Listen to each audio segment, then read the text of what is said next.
Sejam bem-vindos a mais uma aula no programa Aprender e Estudar em Casa. Eu sou a professora Isolina Martins Spínola. Esta é a nossa aula de Biologia do 12º ano.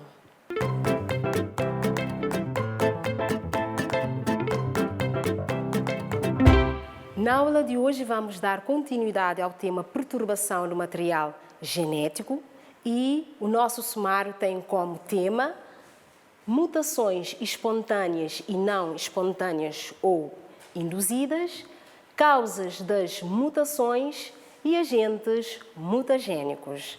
Na aula passada, nós trabalhamos as mutações cromossômicas numéricas, em que abordamos o conceito de mutações cromossômicas numéricas como alterações que ocorrem no número de cromossomas.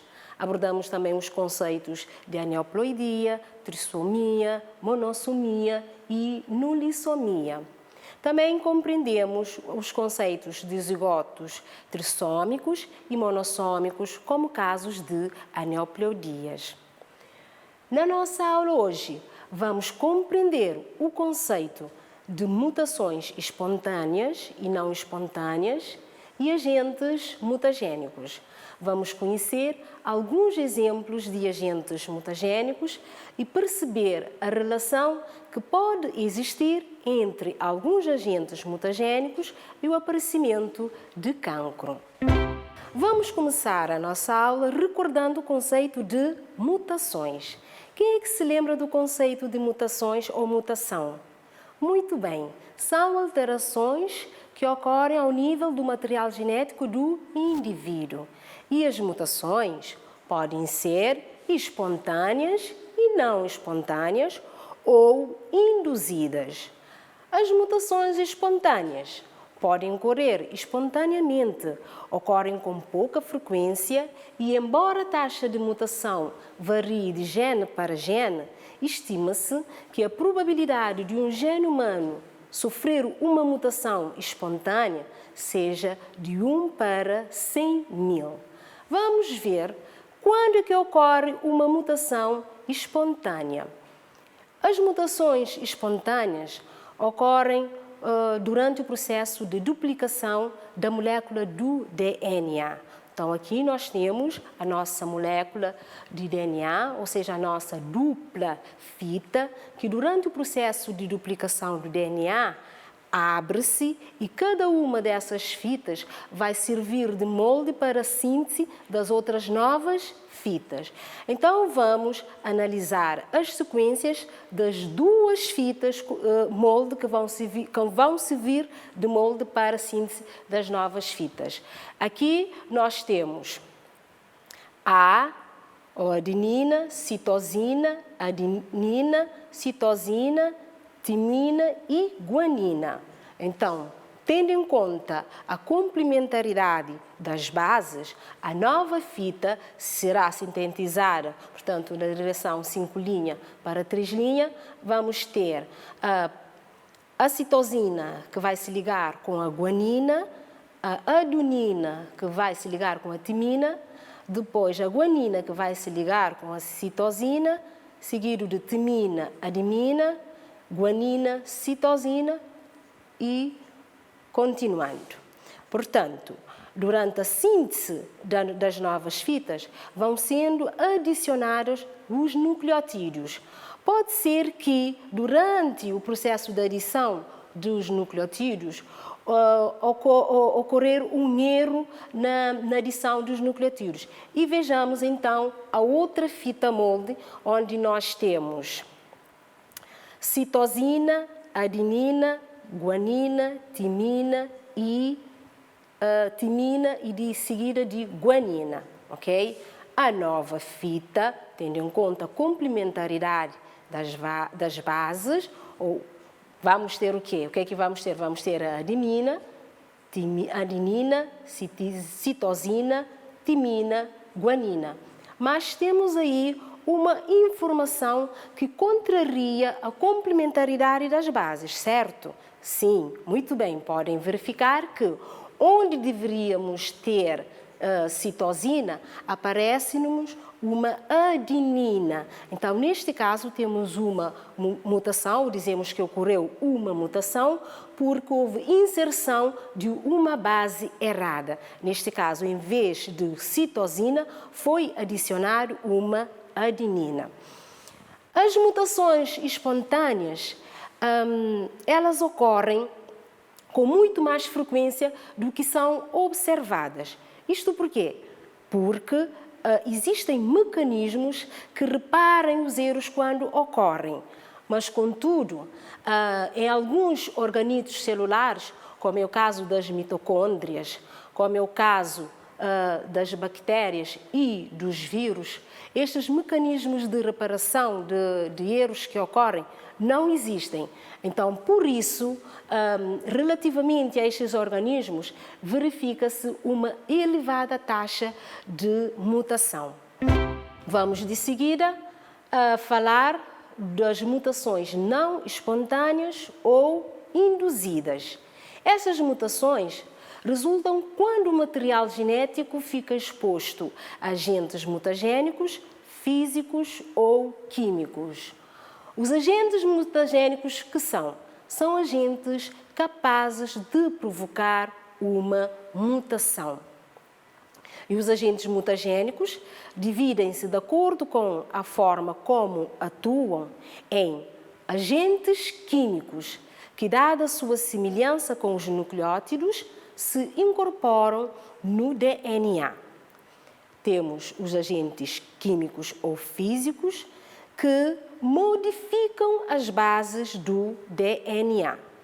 Por último, temos os agentes químicos ou físicos que provocam inserções ou deleções de nucleótidos ou mesmo de proporções cromossômicas.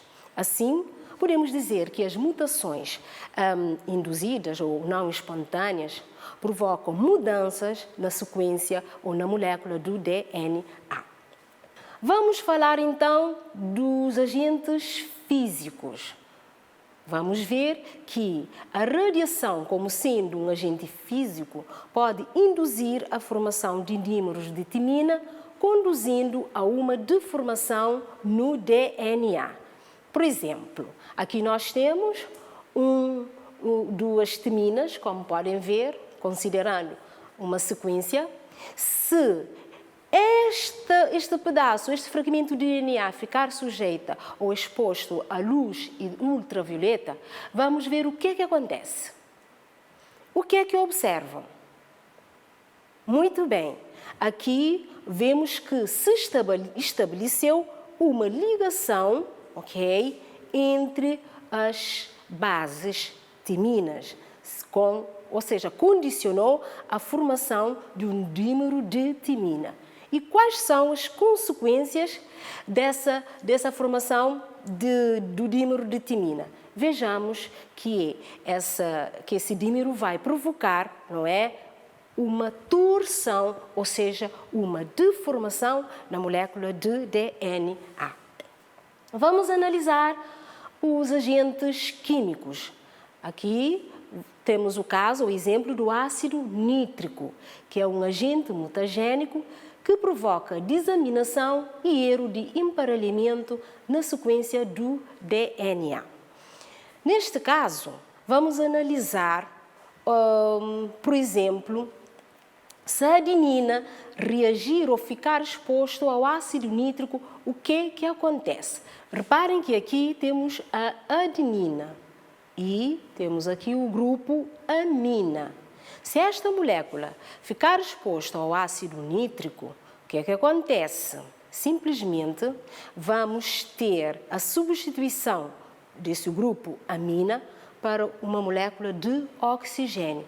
Então, a adenina transforma-se numa hipoxantina. Um outro exemplo que podemos dar, não é? É com a base citosina. A mesma coisa acontece quando esta base fica exposta ao ácido nítrico. Por exemplo, o grupo amina, ok? Depois da exposição ao ácido nítrico, ou de reagir com o ácido nítrico, vai se transformar numa molécula de oxigênio. Então, a citosina vai se transformar num uracilo. Compreenderam? Vamos analisar o gás mostarda como sendo um outro exemplo, não é, de agentes químicos. O gás mostarda é uma substância que, em condições de pressão e temperaturas normais, se apresenta como um líquido. Este gás, ou gás mostarda, atinge o DNA, sendo responsável por mutações que produzem cancros nos recém-nascidos. Este gás é muito utilizado, ou pelo menos foi muito utilizado, pela primeira vez como arma química na Primeira Guerra Mundial, que ocorreu em 1917. Este gás, contrariamente ao contrário dos outros gases que são utilizados como arma química, os seus efeitos ocorrem horas depois da sua exposição do indivíduo a esse gás. Vamos agora analisar os agentes mutagênicos naturais. Sim, alguns agentes podem ser naturais e a exposição a esses agentes é, em alguns casos, natural e inevitável, como, por exemplo, exposição aos raios solares, não é? A exposição aos raios cósmicos e ainda a alguns minerais com propriedades radiativas, como o radon, não é? Só que a intensidade com que atingem o organismo é insuficiente para provocar mutações. Podemos analisar também os agentes mutagênicos relacionando-os com o aparecimento de certos tipos de cancro. Por quê? Porque alguns agentes mutagênicos são considerados carcinogênicos. Por isso, quando atingem genes envolvidos no controle da divisão celular, podem ser responsáveis pelo aparecimento de cancro.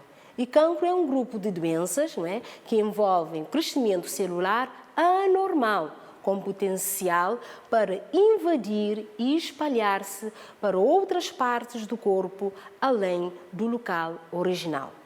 Como podem ver na imagem, temos um laço rosa, que representa um símbolo de luta contra o cancro de mama. Vamos apoiar todas as iniciativas que têm esse propósito, combater o cancro.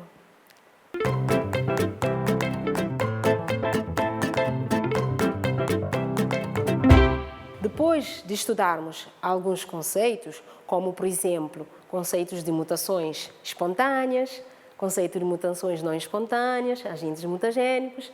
Então, agora vamos fazer um exercício. Vamos lá? Em relação aos agentes mutagênicos, classifique de verdadeira ou falsa as seguintes afirmações. Afirmação A. Podem ser físicos ou químicos. Afirmação B. O gás mostarda é um agente mutagênico físico. Afirmação C. A radiação UV ou ultravioleta pode induzir a formação de dímeros de timina. E afirmação D. Nenhum agente mutagênico é carcinogênico. Vamos então analisar quais são as afirmações falsas e quais são as afirmações verdadeiras.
Conseguiram? Muito bem. Quanto à primeira afirmação, os agentes mutagênicos podem ser físicos ou químicos. É uma afirmação verdadeira ou falsa? Verdadeira. Muito bem. E quanto à afirmação B, o que é que acham? O gás mostarda é um agente mutagênico físico? Falso. Por quê? Vamos ver à frente. Afirmação C. A radiação ultravioleta pode induzir a formação de dímeros de timina? O que é que nós vimos na nossa aula? Sim, é uma afirmação verdadeira. E por último, nenhum agente mutagênico é carcinogênico, que é uma afirmação falsa. Muito bem. Vamos passar para o segundo exercício. 2. Vamos justificar as afirmações falsas do exercício 1 que fizemos, não é? Sem recorrer à forma negativa. Então, temos as nossas duas afirmações identificadas como as afirmações falsas. Afirmação B, o gás mostarda é um agente mutagênico físico. E a afirmação D, nenhum agente mutagênico é carcinogênico. Então, vamos justificar.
Como é que justificaram a afirmação B?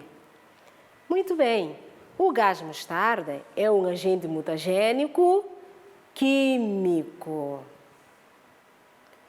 E a afirmação D? Como é que justificaram?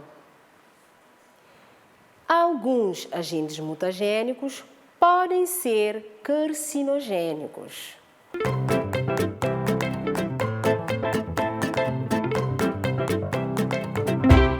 Antes de terminarmos a nossa aula, vou-vos deixar um trabalho para casa relacionado com os agentes mutagênicos.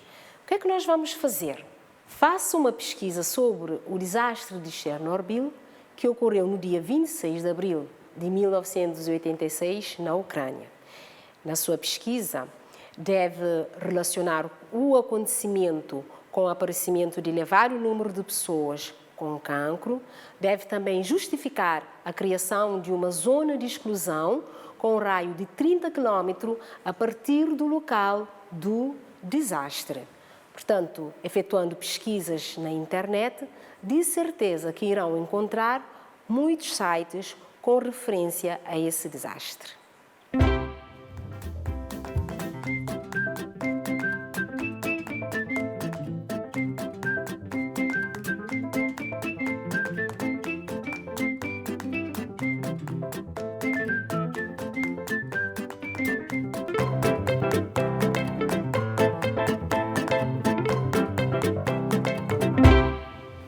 Antes de terminarmos a nossa aula, vamos ver o que foi trabalhado durante a mesma.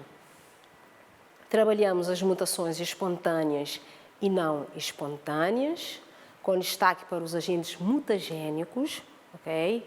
Tivemos a compreensão do conceito de mutações espontâneas e não espontâneas e também de agente mutagênico, bem como conhecimento de alguns exemplos de agentes mutagênicos e tivemos a oportunidade de perceber a relação que pode existir entre alguns agentes mutagênicos e o aparecimento de cancro.